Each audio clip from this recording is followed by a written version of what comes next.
very much for your presence here today. This initiative is part of a cycle of webinars that we are doing. During the pandemic, we have learned to work in a different way. We are trying some possible way to keep the relations between Italy and Korea at the same level, even to strengthen them despite the difficulties that the present pandemic is posing to the development of these relations. Today, we are, as been said, we discuss about the cultural relations between Italy and Korea. Is a particular important argument issue because Italy and Korea have a long history behind them. They are producers of culture.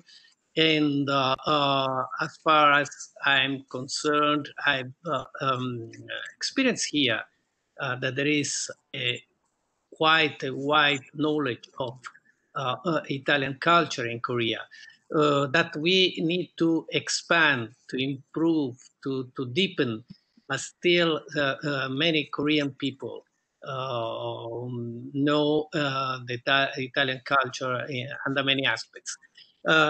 Korean culture is becoming more and more popular in Italy, let's say in also in Europe, due to due to the recent success of the film Parasite, of the movie Parasite. So also this is an important aspect, but there is much, much more, as we probably will listen during this webinar. I stop here as an introduction. I would like to present you the three panelists that today will debate about the Italian cultural relation and how to develop them. Join in alphabetical order, we have Professor Che from Hankuk University of Foreign Studies. He got a degree in the Department of Italian Studies at the Hankuk University, and then he went to study to Italy, where he had BA and MA at the University of Rome in, if I understand correctly, in artistic historic science. He also had got a PhD at the University of Florence in arts. Presently is the head of the Department of Italian Studies at Hankuk University. Well, and from what I've seen from his CV, he has a keen interest in arts and also in museology, which is important aspect of the possible field of cooperation between Italy and Korea. Then we have Davide Quadrio, who is a China-based producer and curator. We have created Heart Hub, a production, a curatorial proxy that is active in Asia worldwide. He has organized many cultural events, especially in Asia, in China, and now he is producing the next edition of the Guangzhou Biennale that was supposed to take place in September 2020, but has been postponed to next year due to the well-known events. Also is a founder of some art magazine reviews, and well, he has organized many cultural events all over Asia. He is, he knows Asia and also Korea quite well. And as a third panelist, we have Professor Maurizio Riotto. He is a professor of Korea history at the Anyang University at the moment, after he has been also professor at the University L'Orientale di Napoli before. His interests are in history, literature, and culture of Korea, especially in ancient times. He has published many books and articles and scholar articles, for instance, History of Korea, And a critical recently, probably his latest production is the critical edition of Hankuk Yusa, well, the Memories of the Three Kingdoms in 2019. Has been visiting professors visiting professor in many universities in Korea and Japan. He has also got a very prestigious award in Korea, the Medal of Honor for cultural merits. So witnessing his knowledge and interest, if I may say, passion for Korea. Before going to the first round of discussion, I would like to give the floor to the director of the Italian Cultural Institute in Seoul, Paola Ciccolella, who has been here now for quite a number of years in Korea, and as she will talk about the present status of the Italian-Korea relations and cultural relations and the activities of the Cultural Institute here in Korea.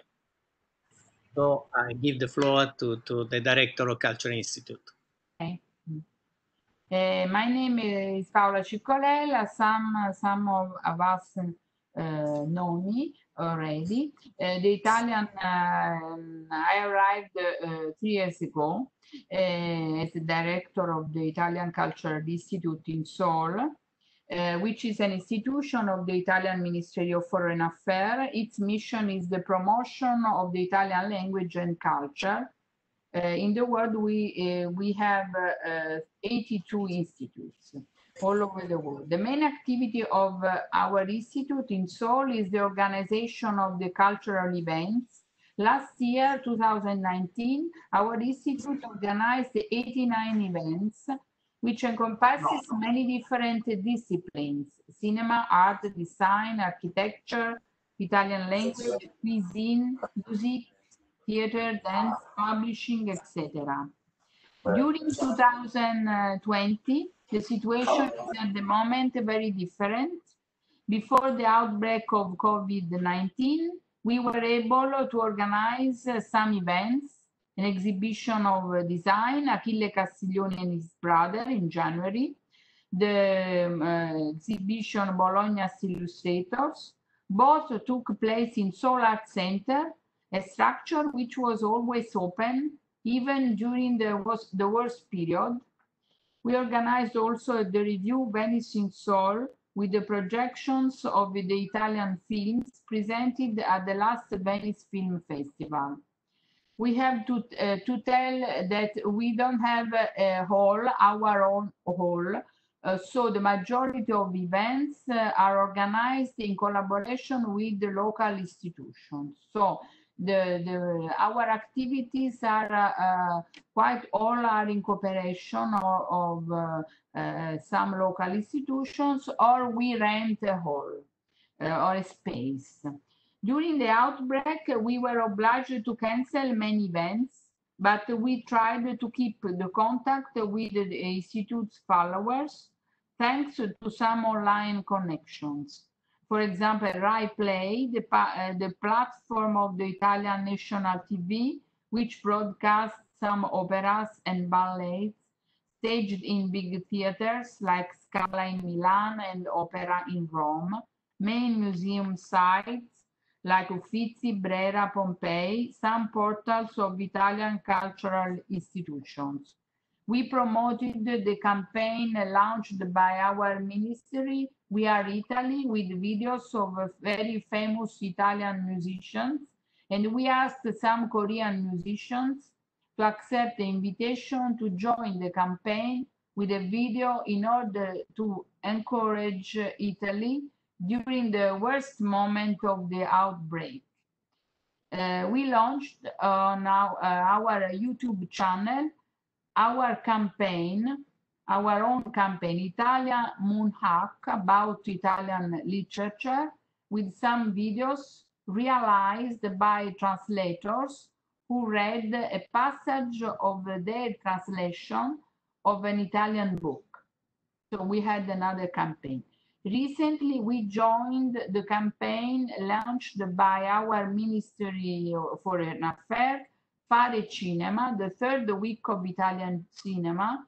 We published on our YouTube channel some lectures about Fellini and Sordi and other. This year is the 100th anniversary since their birth, and some lessons about Italian contemporary cinema and some lessons about the professions of cinema: costume designer, scenographer, screenwriter, casting director, soundtrack composers. In all these professions, Italy has a very strong tradition.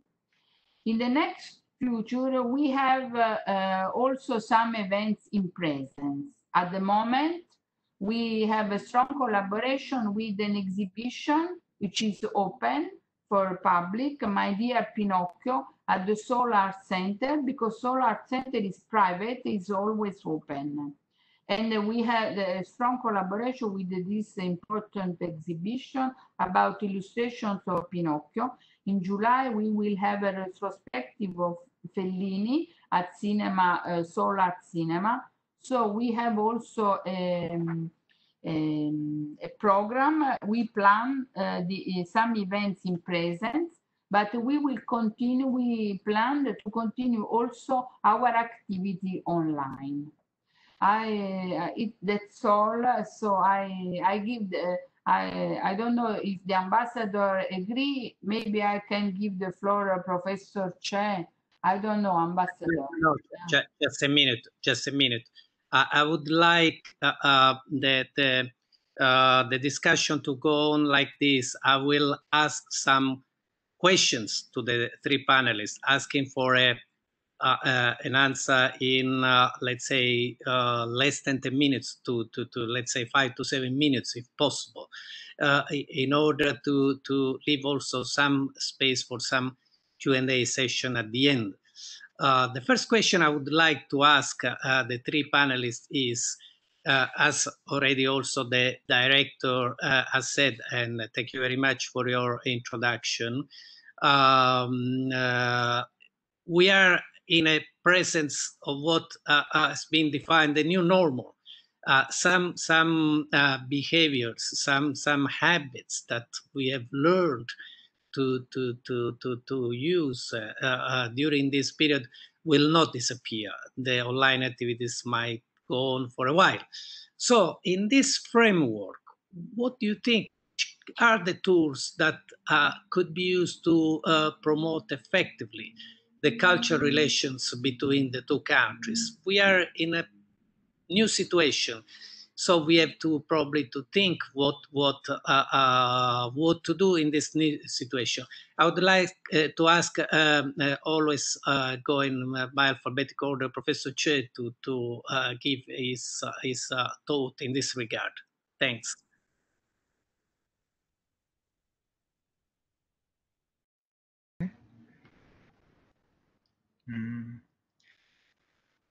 I can start. Thank you for inviting me to this webinar and also for kind introduction. Thank you for also our audience in this webinar. For me, the new normal means revising the past because the crisis depicts weak points of our society. Yet one more thing that I consider in this current situation, the new normal makes us understand the importance of communication. Yeah, therefore, the main question is communication challenge using the contact technology. But in this form of communication, it has a clear limit. I mean, we are out of direct experience that we can meet generally in the physical space. In spite of this limit, I believe that using the non-contact technology for communication is a great investment of our future relations. Yeah, because this situation of Corona shall pass away, I hope really. Okay, it's one of our advantages. It because as time goes by, the desire of audience for direct experience will be increased. Also at this moment, because I want to see you in the real space directly. However, it will be one of the positive aspects in the future. In other words, we live also in period of the preparation for post-corona era. This is a great opportunity for me to diversify our approaches. But our question is for now. I want to ask all of you, how should we prepare for successful communication? How is a new technology used? What's the most important goal of using no contact technologies? In the field of culture, cultural operators have referred already to new value of plural interfaces of the communication, because those make more active participant. What I'd like to underline is this word, active participant. Let me explain briefly. The cultural institution is not a creative place where I can express myself and contribute to history, science, and art. By inviting visitors or audiences to participate, cultural institution can support on the interest of the public who prefer to make and do rather than just watch. For this reason, we should use our interactive system of dialogue with our audiences as cultural operators rather than a passive communication model as an information center. Even if we live in the time of Corona, the role of culture or the goal of cultural institution is not changed. I believe that most important role of culture is social integration based on the social democracy. In my opinion, what is particularly important is communities. Therefore, we need to have an efficient platform for many social groups with the purpose of social discourse. For me, it's not a time for big events. So we should organize small events in the online platform for small groups who have more interest in culture or alterity.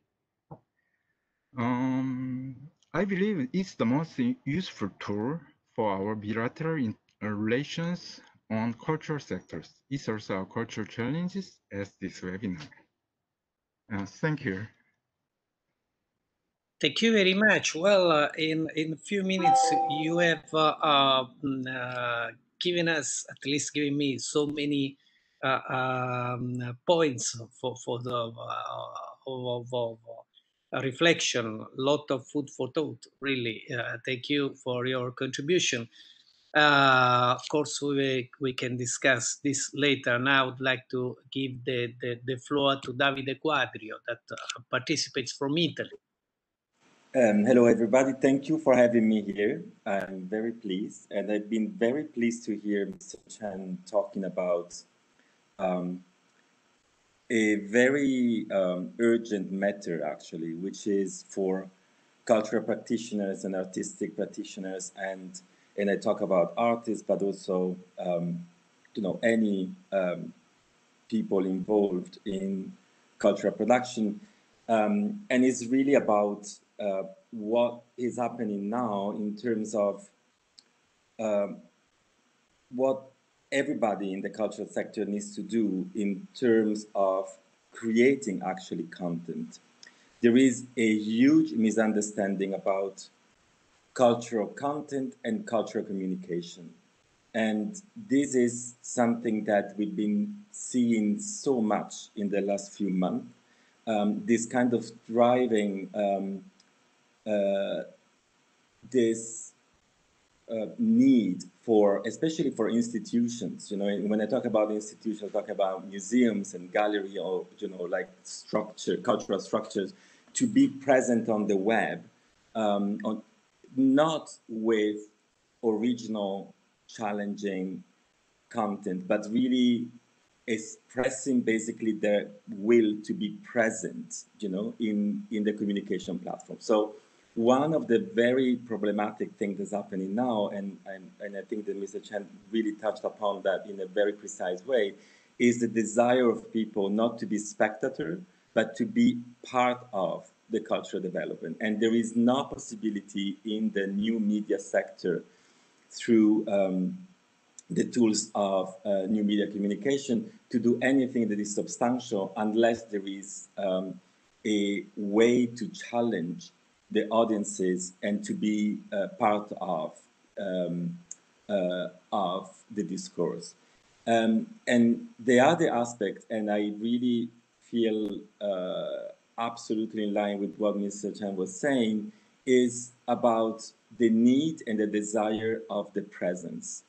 Working in the cultural sector in international level, we are all used to work through Zoom meetings, Skype meetings for many, many years. My work has been always on remote, like now. I'm not in Korea, I'm here in Italy. And, in the preparation, for instance, for the last year now, of the Gwangju Biennale that's going to take place in February 2021, we are only working on remote. The problem is how now we can, respond back to the desire of audiences to the presence of the physical presence, and how we can actually challenge the medium, which is the online, platforms that all around us, in order to create something that is substantial, but also that actually stays and has a creative impact in our sector of concerns. So what I think it would be very important to do now is really to go back to the basic of what culture is, which is production, content, and transfer of this content to audiences in a challenging experiential way. So technology in that sense has many problems because it's still not up to incredible possibilities. A lot of people in the cultural sectors are not ready for this. And I think, and I feel very profoundly that Korea and Asia in general has a lot to say about it because of the natural, I can say, attitude that they have versus new media. Korea, China, Japan, Taiwan, Hong Kong, but also Indonesia, they're very naturally been accepting new media as part of their culture. And that has been what they've been doing in the last 2 decades has been outstanding. And we know from business point of view with amazing companies that have been doing incredibly challenging products, but also through artists. So I'm very supportive of what Mr. Chen was saying, that how we can now have these new media channels actually getting back to real content. And my answer is, in what I'm trying to do, and a lot of people around me are doing, is really to create and to produce new content, which is not a communication tool, but is actually commissioning artworks, commissioning cultural products, let's say. I hate the word cultural products, but it's really how to commission to people, to artists, to cultural producers, content that actually has a value that stands alone. And this is going to be, I think, the challenge of the next future.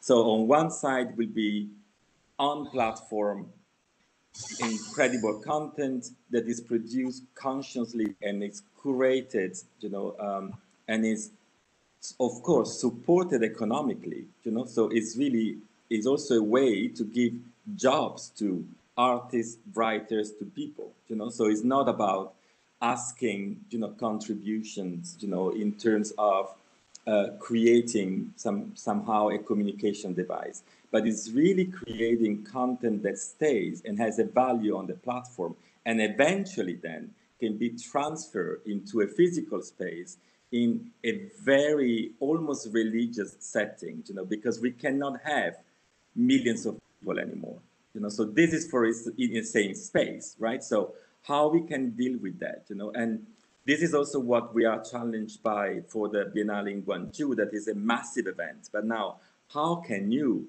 convey that experience, not in a massive way, but yet reaching out to communities, that layer after layer are able to create a wider audience. So the small sort of experience in the physical place, that it becomes the wider experience in the digital space. So that is some of the things that we are experiencing, but also that we are trying to resolve and to develop, really. Is a new, very exciting territory of creativity that I think needs to be explored and supported and pushed to a further level.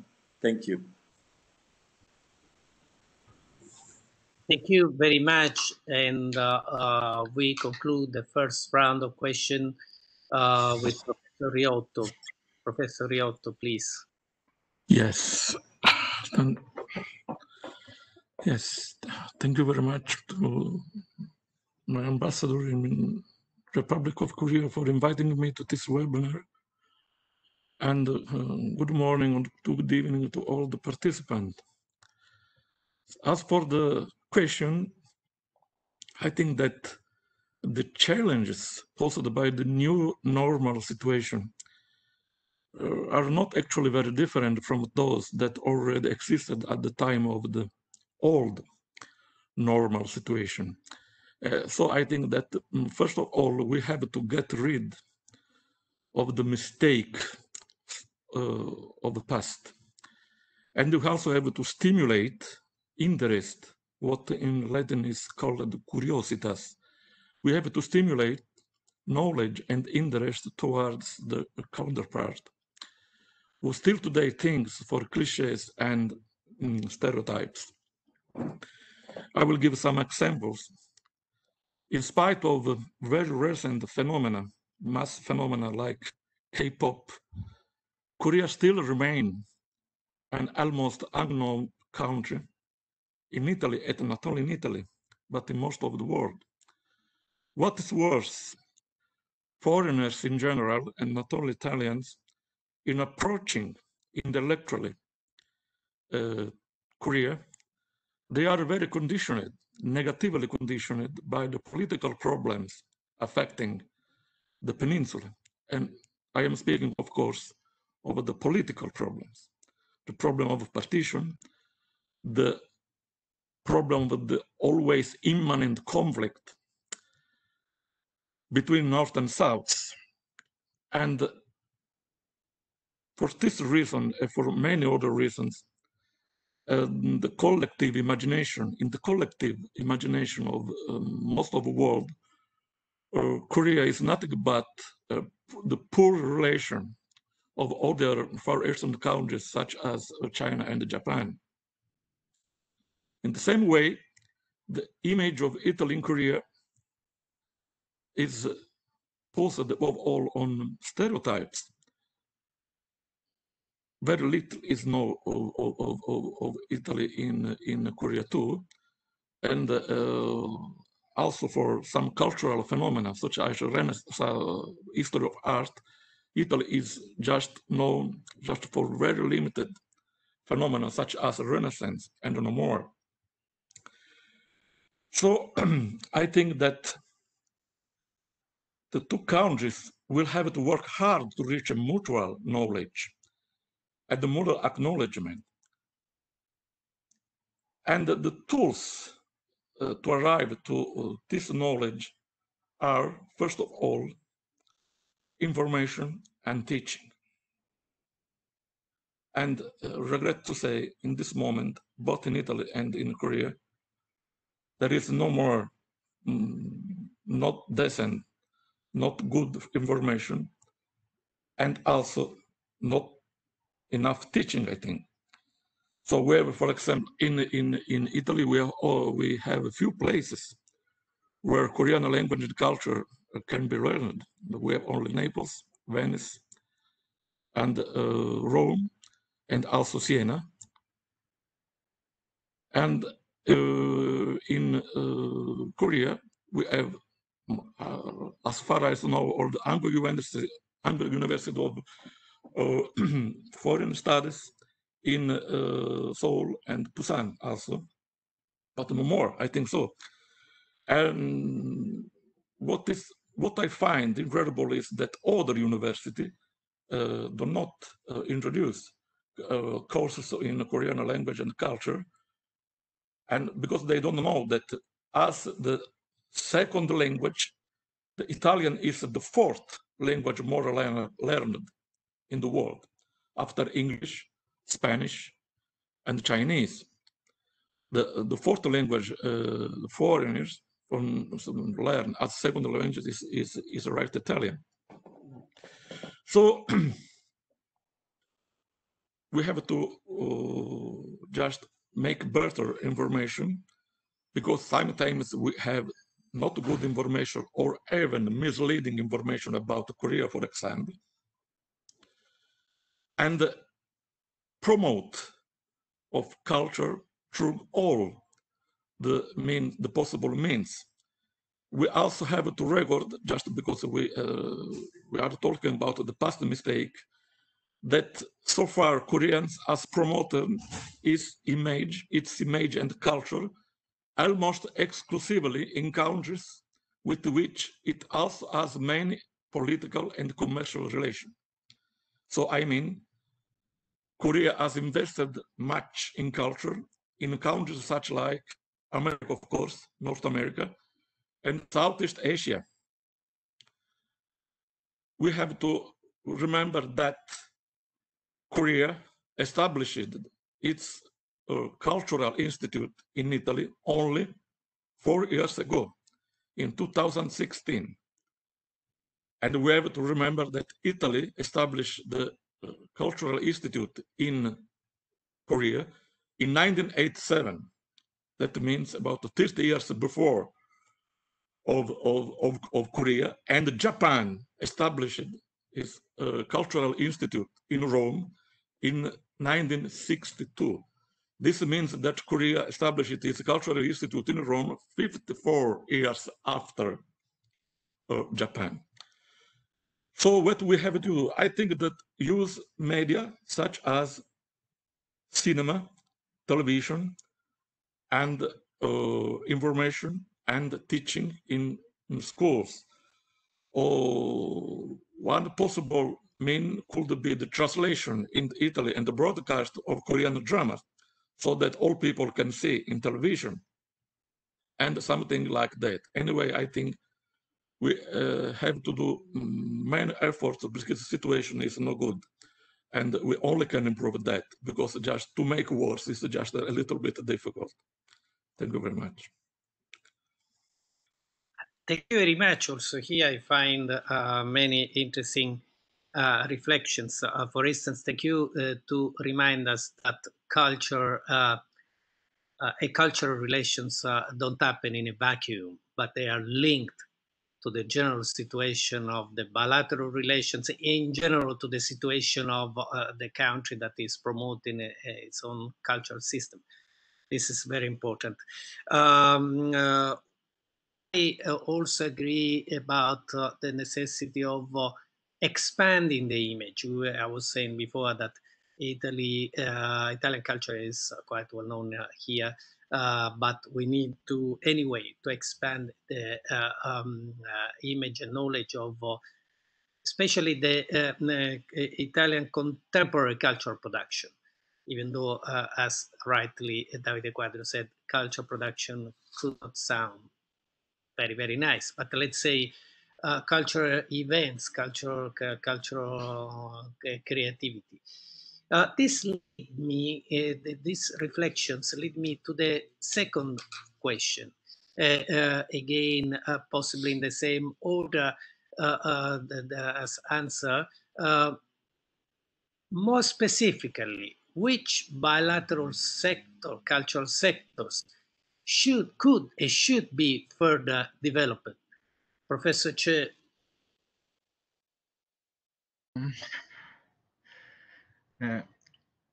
It's a very difficult question for me. It's clear that our cultural sectors are important.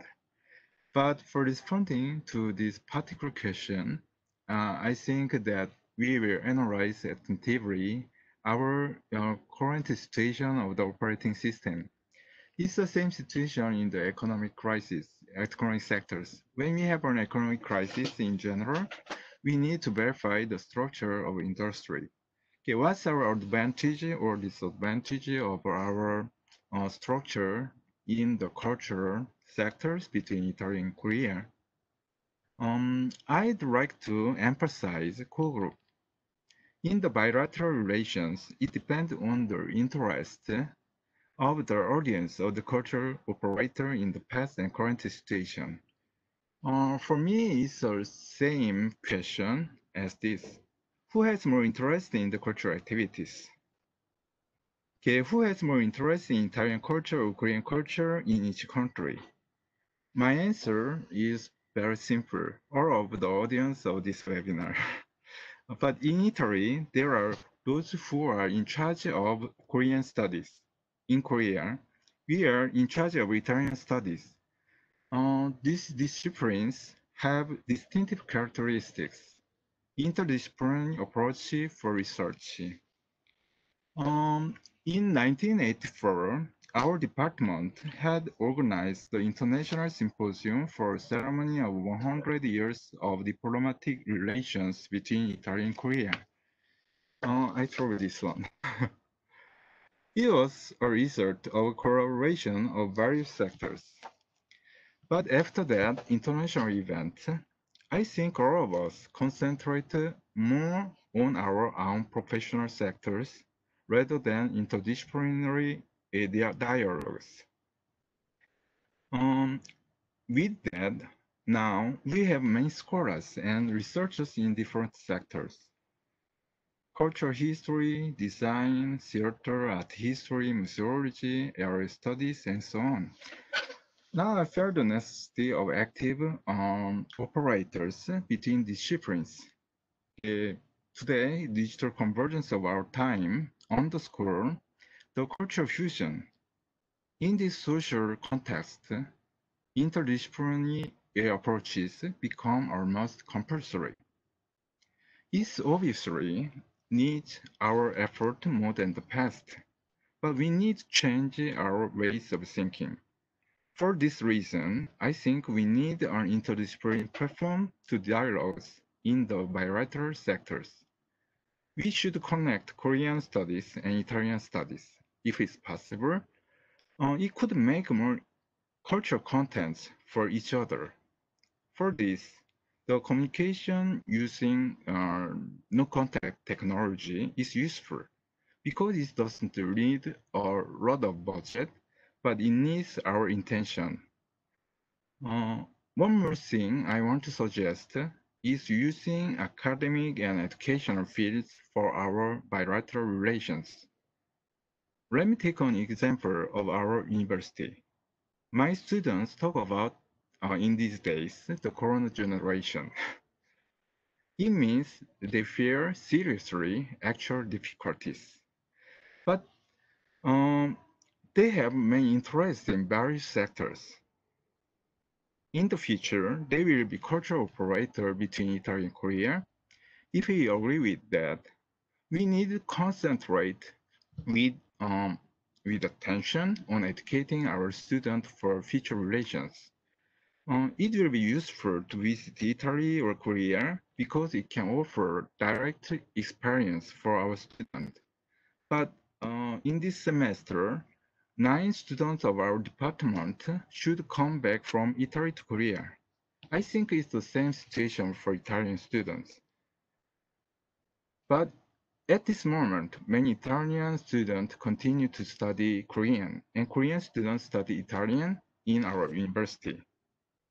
They have a sufficient curriculum in the university, but they need to communicate their ideas with someone. If we can offer some online platform to study, it could stimulate their desire sufficiently.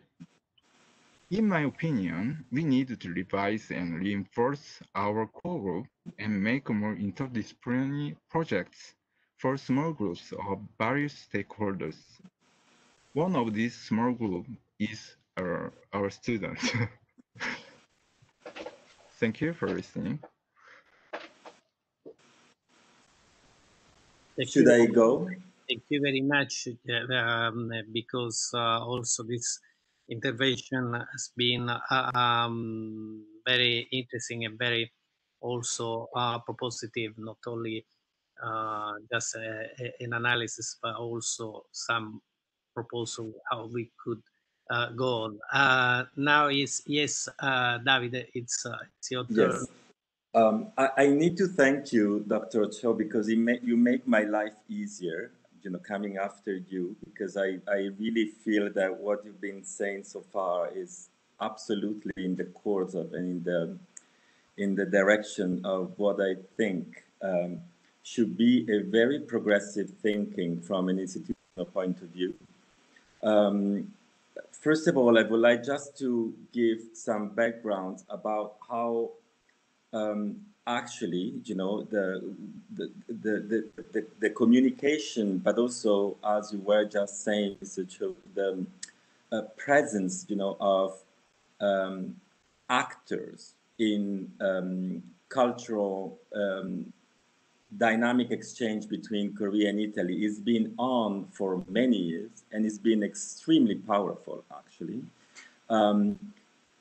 There are galleries in Italy that they support Korean artists. There are galleries in Korea supporting Italian artists. The presence of Korea in Venice Biennale has been always extremely powerful. The presence of Korean designers, in the Salone del Mobile in Milan has been always extremely present, and with huge efforts from the Ministry of Foreign Affairs in Korea to support young designers. And when we talk about young designers, we talk about students. And, if you think about how many students from Korea have been studying in the last 20 years in fashion design, jewelry design, history of arts, who, by the way, learn Italian as well in the process, and vice versa, how many Italians, even if, in a smaller number for sure, they've been somehow in connection with Korea is been outstanding. The second thing that I would like to say about Korea that for me has been always a fascinating subject of analysis is been how powerful it's been in the last 20 years in shaping cultural development throughout Asia, not only from an institutional point of view, but also through what we call civil society point of view. I can tell you from my direct experience that from the beginning of the 2000s on, Korea has been the center of a dynamic debate on cultural and artistic developments throughout Asia, also referring to, post-colonialists and not post-colonialists in a certain case, because, we know a lot of a situation in Asia. We say easily, they're post-colonialists, but actually they're not. And this has been something that Korea has been really somehow the light tower, and it's been supporting a intra-Asia network for many years, of cultural exchange. It's been also a very progressive, I can say, center of microcultural exchanges, and I can see that, we can talk about many possible ways, but on the bigger size, like the New Media Festival in Seoul, but also the Asia Arts Center in Gwangju. If we think about the exchange on the music, for instance, level, not only on the K-pop, but also, you know, on classical music, for instance, has been also something that Korea has been extremely attentive in considering supporting.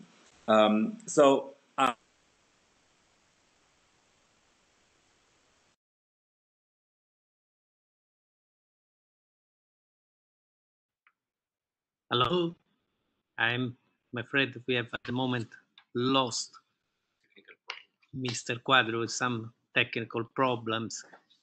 Well, at this point, Davide, are you there? Maybe at this point I can give the floor to Professor Riotto in case Mr. Quadrio will finish his intervention after. Hello, can you hear me? Yes, now we can. Okay, so I take the video out because I think that we have many, I don't know, maybe the connection is a bit slow. Okay. Okay, I just finished the last sentence and then I let it go.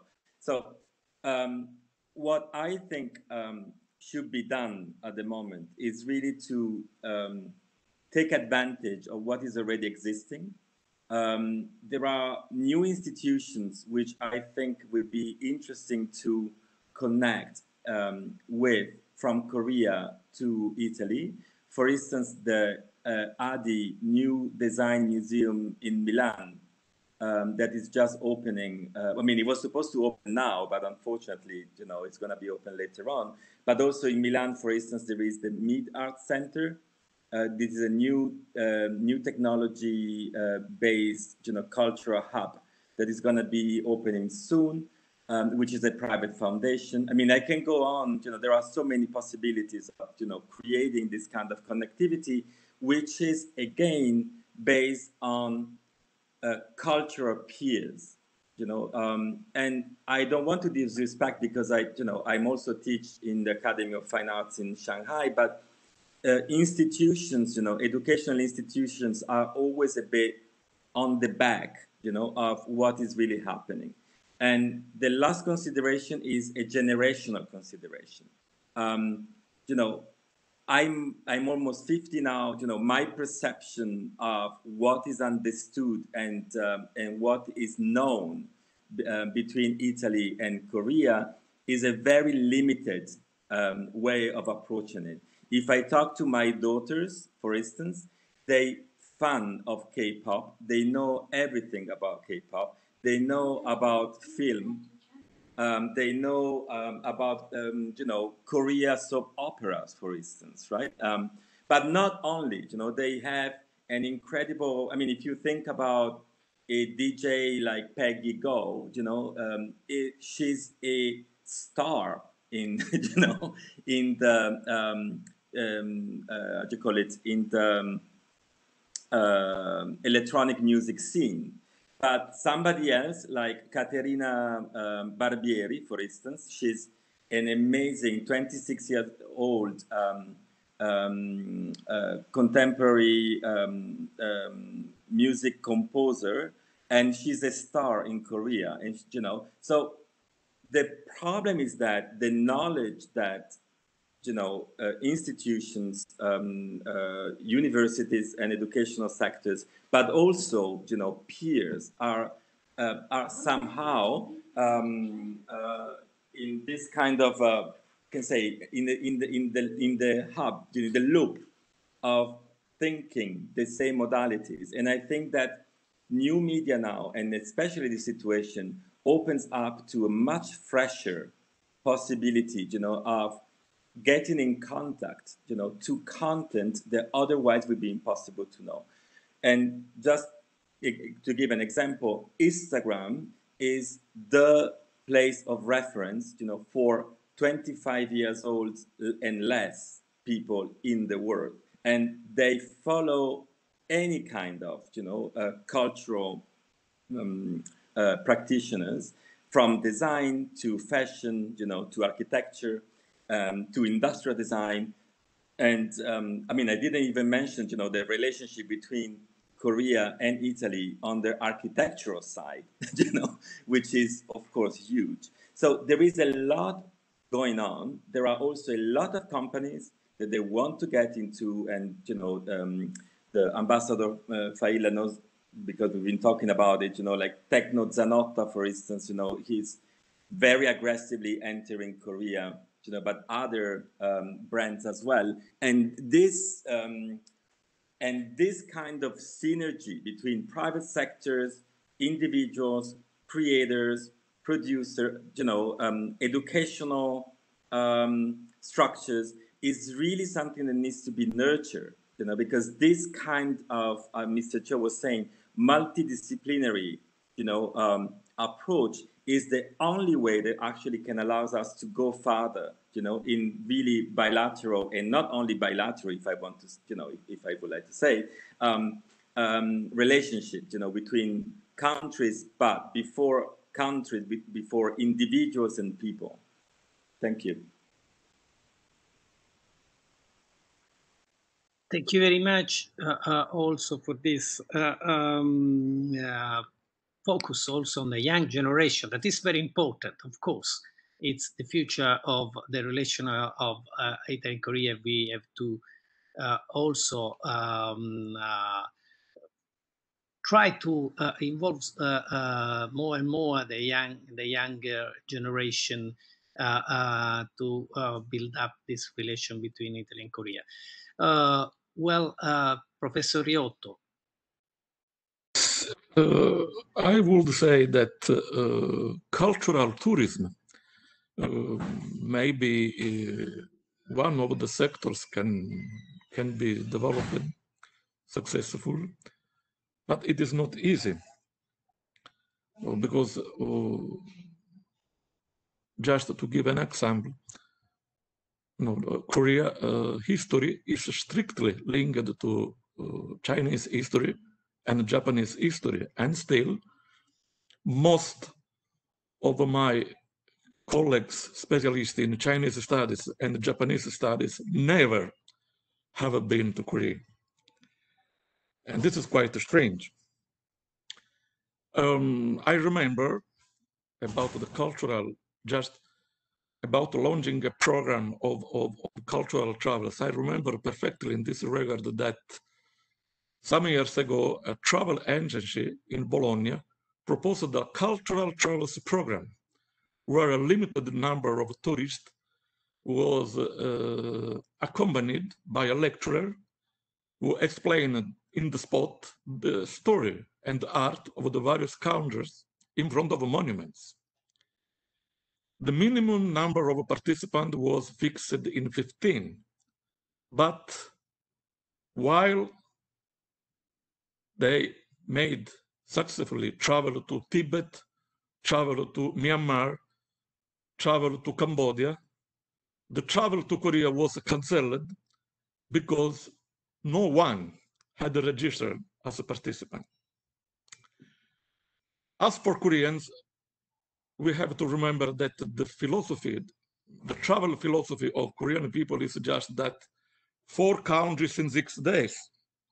So the idea of cultural travel is still very far from the conception of Koreans. So this could be very fascinating to promote, but it is difficult. We have also to think that a country is known for what it produces. And we cannot pretend to entice the Korean ordinary people and Italian ordinary people, entice these people with promising them to see arts on the other marvels, but just handicraft of the so-called material culture. What I mean is just handicraft, ceramics, or also jewelry or something like that. And both Italy and Korea have a glorious past in sectors of handicraft, or for example, furniture also.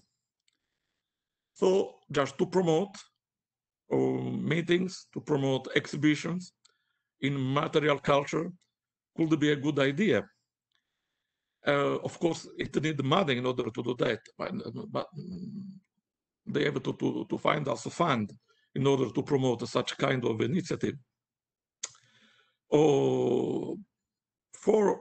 In Korea, there is also another philosophical problem, because a trend of Korea is that to promote abroad what Koreans like,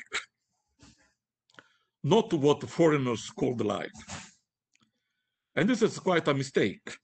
For example, in this way, the Koreans avoid to present what could be very interesting and very useful in make others know about Korea. For example, the Korea is perhaps the best producer of furniture in the Far East. They have very marvelous furniture, but very rarely Korean furniture are presented abroad. I think they could develop something, this kind of exhibition. And also food. You know, food is a very important part of culture.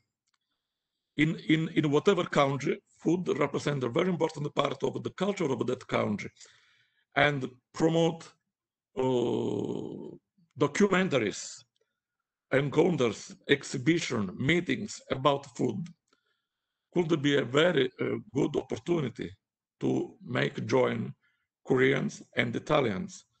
We don't need just to talk about philosophy, to meet people, encounter, to meet people. Just ordinary culture, just food, dress, clothing, furniture, ceramics, something like that. We have to promote the so-called material culture before the intellectualism, sometimes hollow, wide intellectualism of philosophy and art.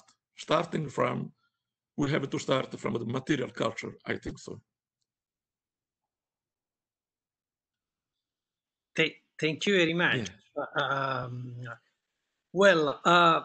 There was originally a third question, but has been already answered about the value of online cultural activities. I don't want to repeat this question because it's been already answered in the during the previous round of intervention. Instead, I would like to more than draw some conclusion tell you which has been my understanding of your position, and please correct me if I'm wrong. First of all, starting from the last intervention, and not only, but just because in chronological order has been the last intervention. It's exactly what we are trying to do. We call it integrated promotion, with the idea that culture finds its way through different expressions: food, furniture, fashion, for instance, and so on. We always try to organize events that touch upon more sectors. Just talking about food, every year we have the so-called Italian week cuisine, in which, apart from presenting the let's say excellence of our product, we try to do some scientific seminars explaining the advantages of some products, the peculiarities of some ingredients, and so on. So this is the first reflection. As general reflection, I see that has been underlined the need for a better communication.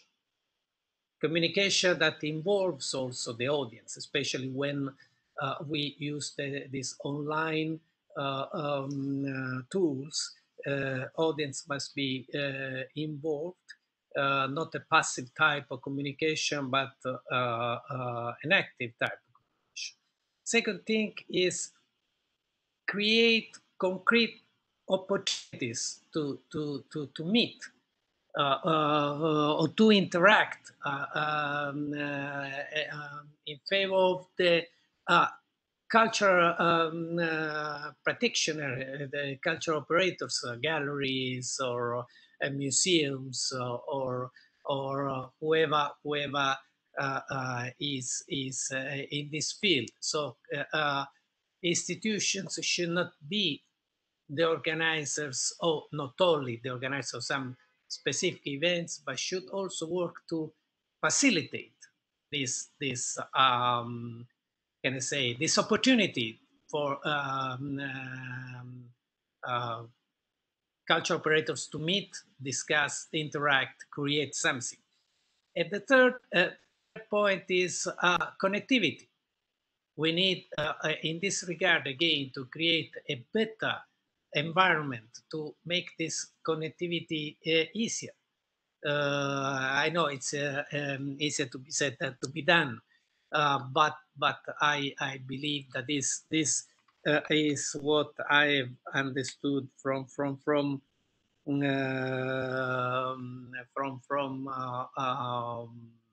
what has been said. I must say that there are some signals recently that go into this direction. Korean designers now start to be known in Italy. There are designers in the fashion sector. I've met personally design that works for Toast. I must say it's quite an interesting story of cooperation between Italy and Korea in the field of design. And I think also Salone del Mobile in Milan, the Korean presence is meaningful. So this is my understanding. Please, I ask you if you have, if you want to correct, complete, expand what I've said. Again, Professor Choi, we start from you.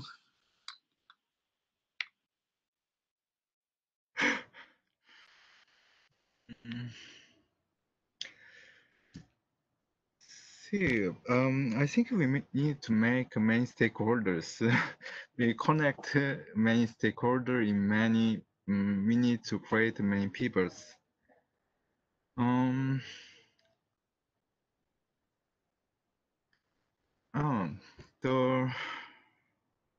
The main point of, for me, the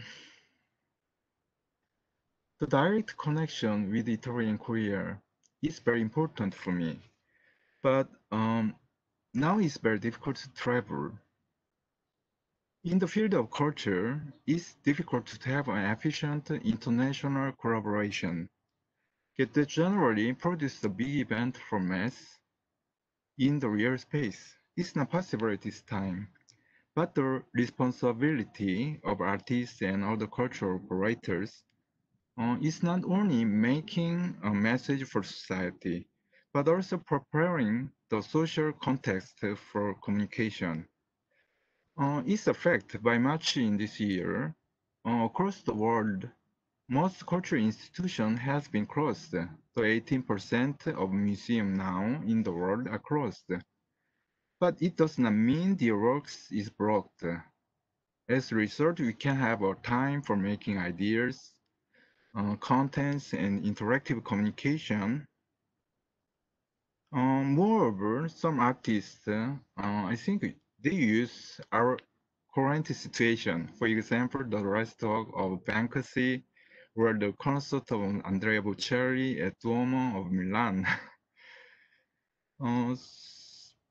The online cultural activities do not offer the same experience in the real space. It's right, so it's limited, but it's a new occasion to progress new project. But also we can remind the audience as cultural operators on the past project or relations. I have one example in these days. Okay, several weeks ago, I visited Seoul Museum of Art for my lecture. My audience were waiting in the online chatting room of YouTube. I talked about how participants could organize the exhibitions. But one more thing, more interesting situation is this. Curators of the museum had decided to make them participate in a new project of the post-corona exhibition. The process make more interesting than the research of the past exhibitions because they feel in the moment as cultural protagonists. it's one of most fantastic experience of mine in these days. So for connecting the various sectors, um, we can offer interactive dialogues for our public using also online cultural activities. We can find more interesting dialogues with them. This is because the audience also in this situation of distancing is also part of stakeholders as cultural operators. It will be useful also our research in the time of Corona. I think it's a valuable point of online activities. Perché it's possible to make them an active participant if we use it appropriately. Yeah. See, this is my idea. Thank you very much. No, very, very interesting. Davide Quadrio. Yes, following what Mr. Choi was saying, again, I think it's, your considerations are also part of our daily preoccupations now, because if you take out from the equation of what cultural practitioners do, and which is the space or the physical occasion where you produce that work, how can you challenge what you do, but also how you can connect to audiences, how you can create meaningful content, right? Because it's easy to, we are overwhelmed by content, right? So we are overwhelmed by images, by sounds, by creativity, whatever. But then what really stays, and how you can have a critical approach, to what you propose or you somehow try to achieve through a framework like this one, and I always think that limitations are actually advantages as well. You cannot even Da Vinci was not painting, on the surface that didn't have any limits, right? So the surface has a limit, which is the limit of the canvas. And that doesn't mean that you cannot do exceptional things, right? So being in the moment now where COVID and all this limitation of traveling experiences, but we are in digital era. So how we can use this, to our advantage? How can we enhance what we have, which is also pushing the boundaries of technology, for instance, right? So not to be satisfied about what is there, but how we can challenge that, and all this can only happen, as you very rightly said, Mr. Choi, is really about the peers, is about the stakeholders, and about the inter connectivity between different knowledges as well. That is not only about me as an artist, he's as a musician, but it's actually you can combine these things together. To have a much more profound knowledge, of the possibilities. There are things that I think would be extremely important, and I'm very practical here, Ambassador Failla, because I am very practical. And there are a few things that I experienced very successful in the past, and again was Korea at the center of this in Asia, and it was this connecting basically cultural peers from design, architecture, music, from different parts of Asia, but not only. Of course, there is a huge connection between the Korea Institute, for instance, and England and USA, but not only. But Asia was really like this merging and moving of Asian curators, architects, musicians, in a very small groups. This can be also done, online, for instance, like we are doing now. But it's extremely powerful because it gives to institutions like the embassy or universities fresh ideas, fresh knowledge of what is really there and what needs to be nurtured. And taking from what you've been saying, Ambassador Failla, is very important that institutions like the embassy and the Italian Cultural Institute really position themselves as facilitator, of professional content, right? So that is actually a beautiful way of working, because it's a very powerful, because it gets there where you want to get, the other thing, and in this line, would be very important to think about commissioning works, and when I'm talking about commissioning works, it's really about commissioning content. And I give an example that just happened to me that is a bit crazy, but I think is fantastic, and I will share with you in a couple of weeks, hopefully. The Institute of the Italian Culture in New Delhi invited me and some artists to do a series of shows throughout the year this year, and of course we cannot do anything.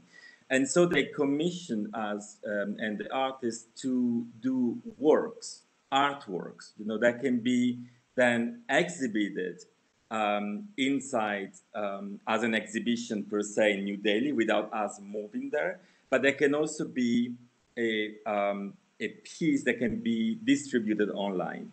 In the case, what we've been doing is basically to try to connect pop culture and material culture, and especially related to food, between Italy and somehow, the contemporary culture that is not sometimes national, but is global. So we connected basically the region where I'm now in Marche, which is in center of Italy, with the products here, through an artistic project with Natasha Fenoglio, who's an artist and a food designer who teaches in Naba in Milan. And we reproduce recipes from very famous cartoons, and from the Ghibli, Miyazaki, Ponyo on the shore. So we reproduce ramen from Japan, but we've been using local products coming from here. And this is, it was a very small format, basically, that it becomes almost like a television little thing, but that can be shown in the embassy in New Delhi, but also, put online and distributed through, Instagram and all the other platforms.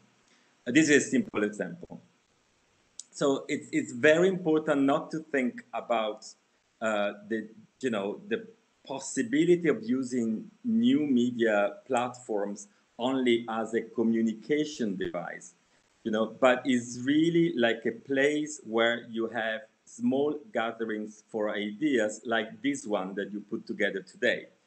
And this is actually what I think can actually generate new territories of explorations, but also new territories of collaborations between, again, not only, the practitioner, the institutions, but I really wish also, to include the private sector now, because it's also a place to explore in terms of the possibilities of enhancing things, but also the possibilities of supporting what we do.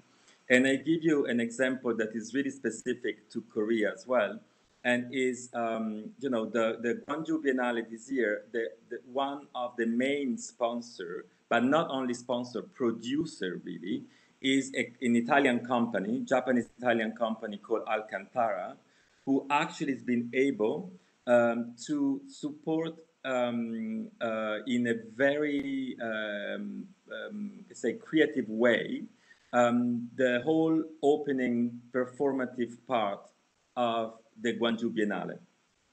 I cannot give you details of what's going to be because, it's still under secrecy. But imagine, also the immense respect of a company that no matter what, even though they have like 30% less revenues till now, and they calculate 50% less revenue than last year, they promised to be part of, and they kept this promise, and they actually carry on this amazing, beautiful thing that actually allowed the Gwangju Biennale to really produce several works. Thank you very much. I think these are excellent proposals.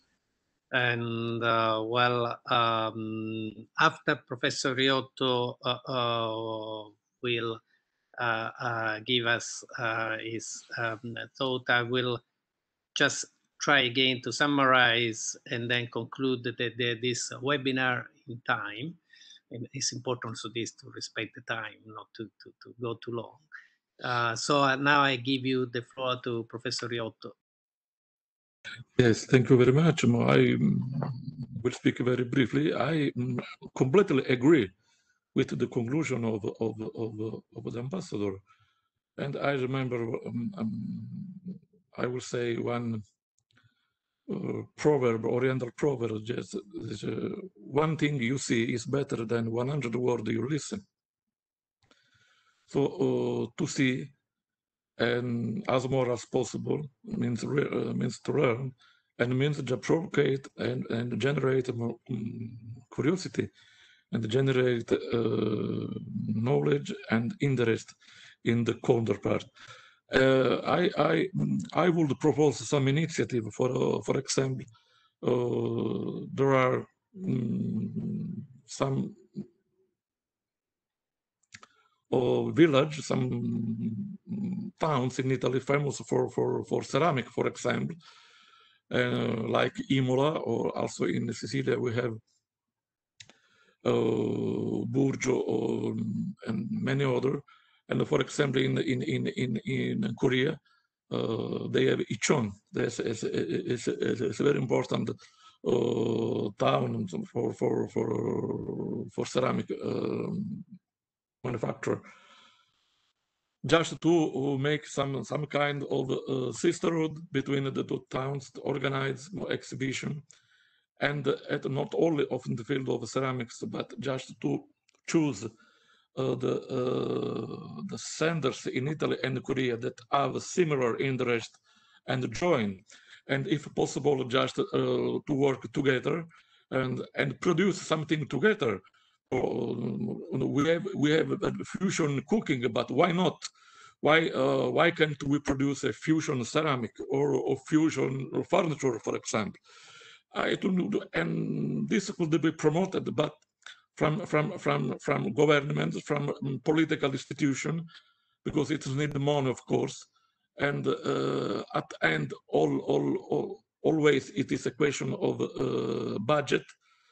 And well, in front of a budget, many projects, we know that sadly, and we said that we can say sadly that in front of a budget problem, and there are many budget problems. For example, in Italy, we have to give away the projects. Anyway, I think the way to put together Koreans and Italians is that of to work together and acting together and exchange ideas together. I think this is the most important thing in this phase of the relation. Thank you very much. Thank you very much. Well, always quoting some Oriental wisdom, I would say that a journey of 1,000 miles starts with a single step.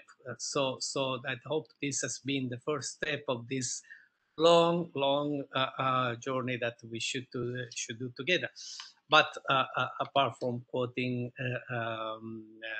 old proverbs and saying, I would say that, well, I would like to follow in the suggestions that have emerged today. For instance, I would invite not only the panelists, but also the people that today have been attending this seminar to provide us with some ideas, to keep in touch, to exchange a possible way of cooperating together. We have now everybody, we have social media, we have our Facebook page, we have Instagram. we have Twitter, we have a YouTube channel. To improve, expand, and define better the Italian-Korean cooperation, well, this webinar, of course, cannot be repeated shortly, but the interaction between the participants at the web, and especially the panelists, is welcomed by the embassy, because we need constantly some fresh ideas, some suggestions, some way of operating together. We try also to keep the potential, the people potentially interested informed through, again, our social media. Please follow our social medias.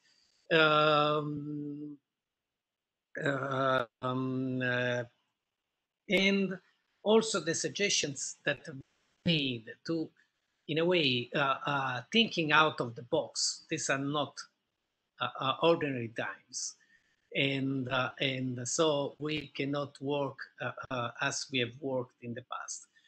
We are ready to think out of the box.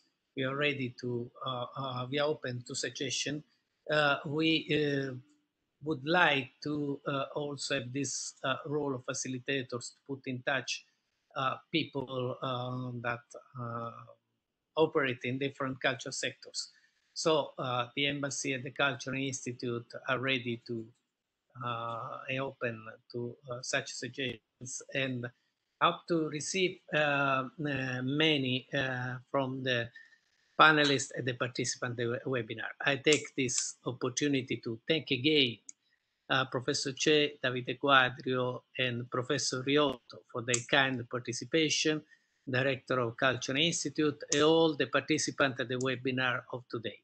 Thank you very much, and have a good evening or rest of the day, depends where you, at the moment, you are living.